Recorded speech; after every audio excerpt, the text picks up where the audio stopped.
Hey guys, so you have just finished watching your video on real numbers, and you should have your diagram in your notes. So now you are going to pick up or should have a copy of this handout, Rational and Irrational Number Notes. You should have a copy of that handout, and we are going to go ahead and put the notes on that together. I'm going to go through that with you. So I've got a couple of things already written down on mine, and so I'm going to turn my camera around and let's get going. Okay, so from the video that you just watched, you saw that a real number is any number that can be put on a number line. Now, I know that I tell you all the time that we only do math with a pencil, but I have all of these amazing colored erasable pens. Yes, I have a problem. So I'm going to be using these to just add a little pop of color and to emphasize different things as we take our notes. So you can do the same thing on yours if you want to. Just keep in mind that if you're writing with an erasable ink, that it will disappear if it gets hot. The ink does disappear, and I know that because I made Mr. Bosworth a grocery list the other day, and when he laid it on the front seat of his truck to go to the grocery store, by the time he got to the store, the ink was gone. He had no list. So it will disappear if it gets hot. So that being said, any number that can be put on a number line is a real number. The two subsets of real numbers are rational and irrational numbers. So the first thing we're going to talk about are our rational numbers. Okay? The rational numbers, I'm sorry, y'all. I'm trying to find my color. Rational numbers. I'm going to have to kind of put my paper right here while I'm writing. Rational numbers. So a rational number is any number that can be written as a ratio. Okay, a rational number is any number, and I'm going to come right over here and write that definition. I'm going to come right over here because I don't have enough room. A rational number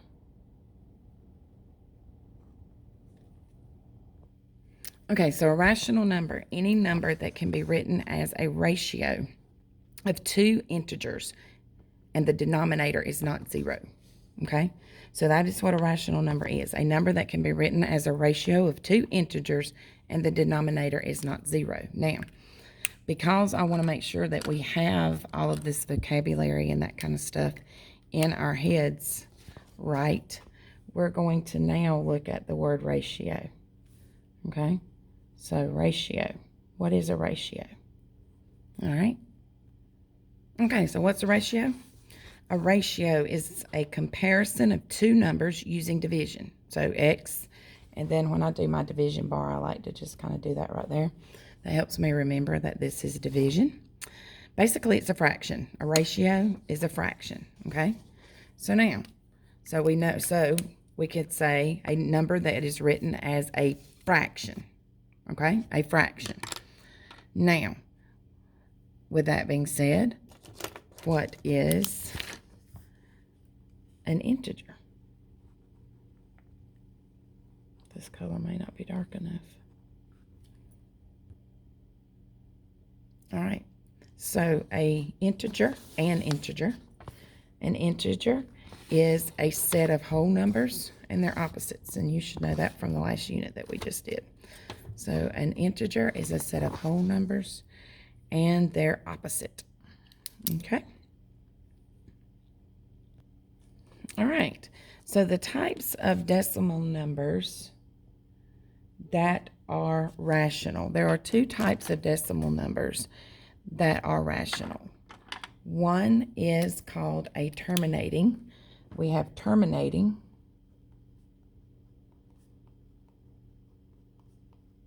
And I'm doing that in red because terminating decimals, here we go. Terminating is, all right, so a terminating decimal is a decimal that has a finite That's what that word is. Finite number of digits. And in other words, this word, finite, what does it look like? Well, it kind of looks like the word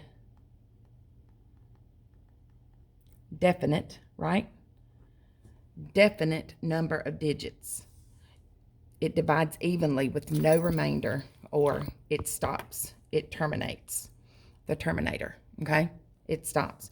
So we have terminating decimals that are rational, and we have repeating decimals that are rational.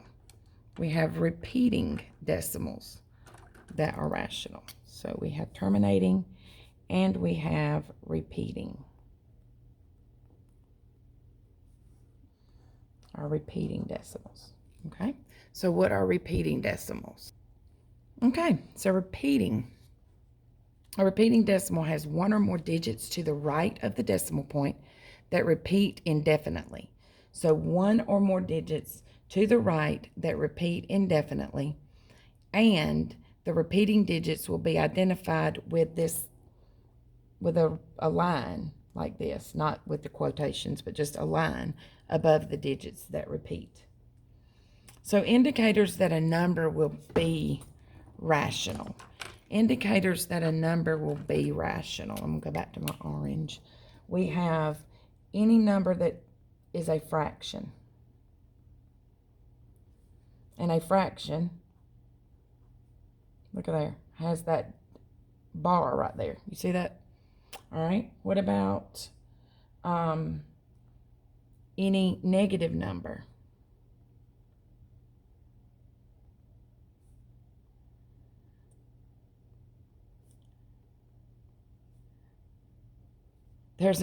So every time you see a little horizontal bar, a horizontal line, whether it's here, or if you have a repeating decimal.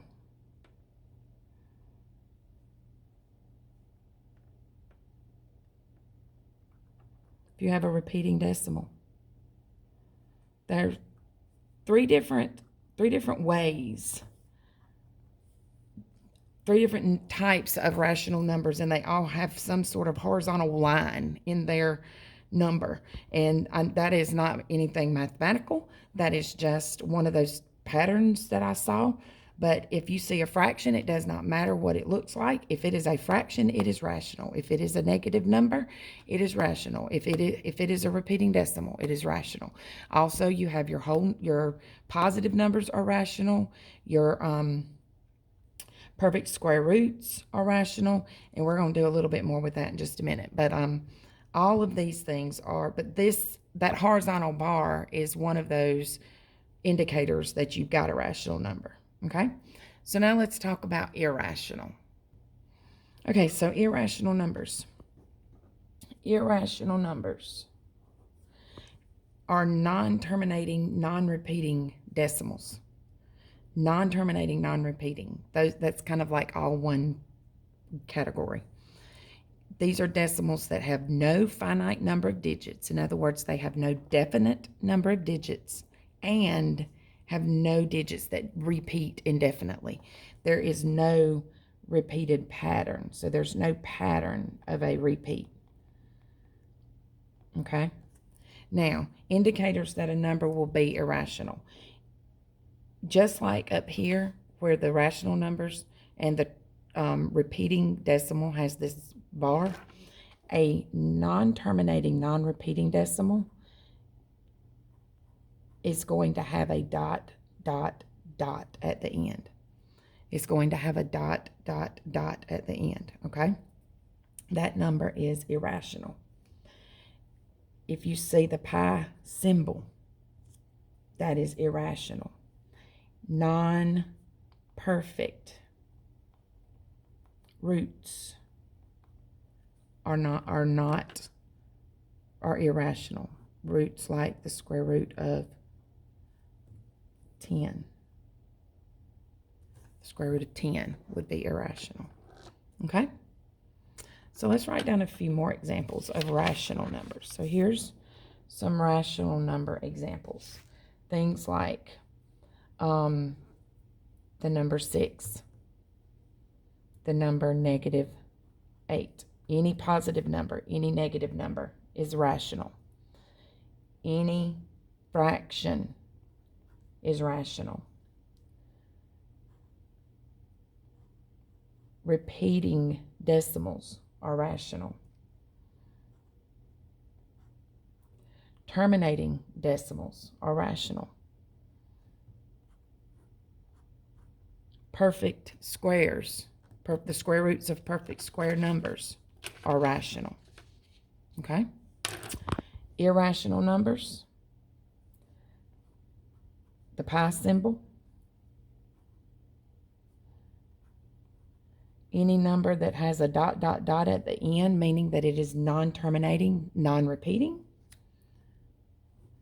and any non-perfect roots are irrational.